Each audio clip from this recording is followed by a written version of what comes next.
I've been sitting here for like the last 10 minutes trying to think of how to start this video and just nothing's coming to me. So hello guys, what's up? I'm Courtney. If you're new, welcome. I actually remember what I was going to ask you guys. I want to know if you guys like intros. Like creative, fun, well-edited intros at the beginning of videos like this, or do you just like to go straight into the video, straight into the life hacks? Let me know. And anyways, today I'm doing 30 back to school life hacks that I really hope you guys are going to enjoy. I'm also currently having a giveaway for a $250 Visa gift card. All you have to do to enter is subscribe, and it's going to end on August 30th. And a lot of you have been asking for ways to increase your chances. So if you would like to, I have a new channel called the It List. I'm going to link it down below. And if you subscribe to that as well, you'll get an extra entry. So I'm going to share with you some of my favorite tips that I've learned throughout so many years of schooling, and I hope you enjoy them. This first one is one of those words I never know when to use when. Like I kind of do, but I kind of don't. And it's affect and effect. So if you don't know when to use them, use the word impact instead. If you're making a speech and have the paper right in front of you, make every 3 or 4 lines a different color. That way it stands out and you won't lose your place as much. But if you're trying to make your paper look a little bit longer, go completely through it and change the font size of all the periods. It's not noticeable, but it's gonna make your paper longer. If you're submitting your essay online, which is really popular these days, so they check for like plagiarism and stuff, and you aren't at a certain word count, you could add in white words and it's gonna make your paper have a higher word count, but you don't actually have to come up with more stuff. But use this cautiously, and I would only do it like for if you're like 50 words or less, nothing too crazy, because then your paper is going to look super short. The best way I always like to study is try to explain the topics to your friend, your mom, someone, and make it easy for them to understand. If you're able to teach somebody, then you fully understand the material. Before taking a test, write down all the things you're most worried about. This could be key terms or certain notes. Just write it down, and writing it down is just going to help you remember it a little bit more and help you when you take the test. I always like to chew gum anyways, but if you're chewing gum while you're studying, chew that same flavor while you're taking the test, and it really helps your brain just like syncs everything a little bit better because it's correlating all the memories from that flavor of gum. As odd as it sounds, it works. If you study your notes within a day after initially writing them, you're going to have a 60% higher retention to those notes, and then just keep building upon that and study little by little instead of trying to cram all at once. So something I always learned was learn to correlate things. You might not learn it overall, but it's going to get you through that test.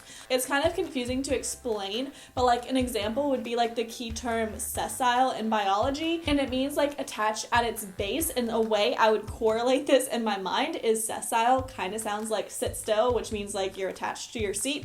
I would do like weird stuff like that, and it just helped me remember. Another thing that tremendously helped me, it might not help you up front because it's more studying, but if once you do this, it helps so much. I had an English teacher in high school who made us learn like Latin prefixes and suffixes, and if you've never done them before, you never realize like how many words actually use it, and then you can figure out the meaning of words just by knowing that little like prefix or suffix.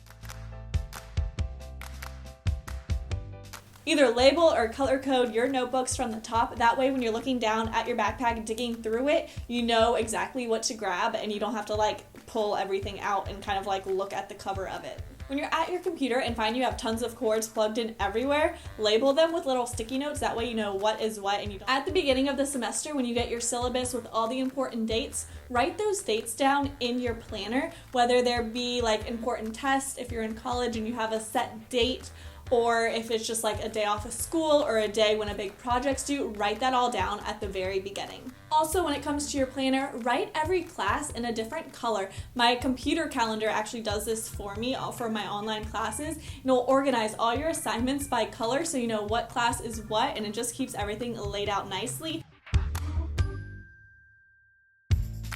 When you're writing research or papers, instead of just Googling it, use scholar.google.com to get more like helpful actual research that you could actually use and that your teachers will approve of. When you're finished writing that paper, then you could go ahead and put it into Google Translate and make it read it back to you, and you can listen to it. That way you could hear out loud if anything sounds awkward. If you're stuck on a math problem and need some help but also want to learn how to do it, go to mathway.com and you can enter your problem and it's going to help you solve it step by step. Chegg.com also does this, but you have to pay like $14 a month for the membership. But what's really cool about Chegg is you can buy like textbooks there, but when you get the membership, you could ask homework questions. There's already homework questions on there that you could read. If it's from like a test bank, I find that a lot of my homework questions I have, if I just copy and paste into Google, it goes to Chegg. And they have so many textbooks and so many textbook solutions for pretty much any book you'll ever have. And I may or may not have used this to pass physics too.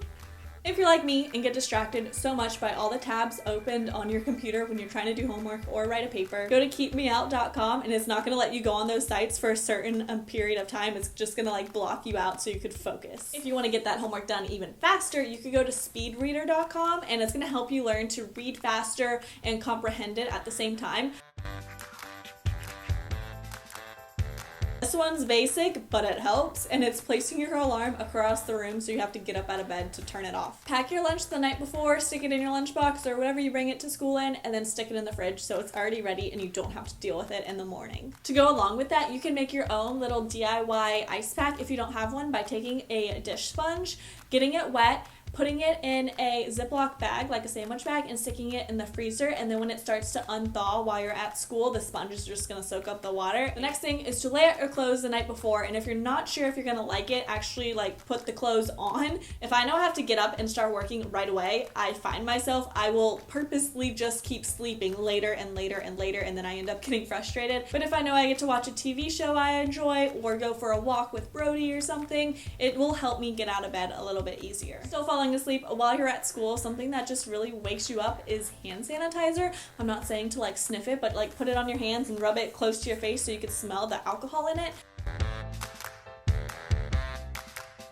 Stay focused on one topic, and if you're on that topic for too long, put it aside and move to another. Don't try to multitask multiple things at once. One thing I find that helps a lot is use a timer, whether I'm editing or anything. If I use a timer, for example, I'll give myself a set 30 minutes to work on my homework maybe one morning. So I'm just going to sit down and work and get as much done as I can in that 30 minutes.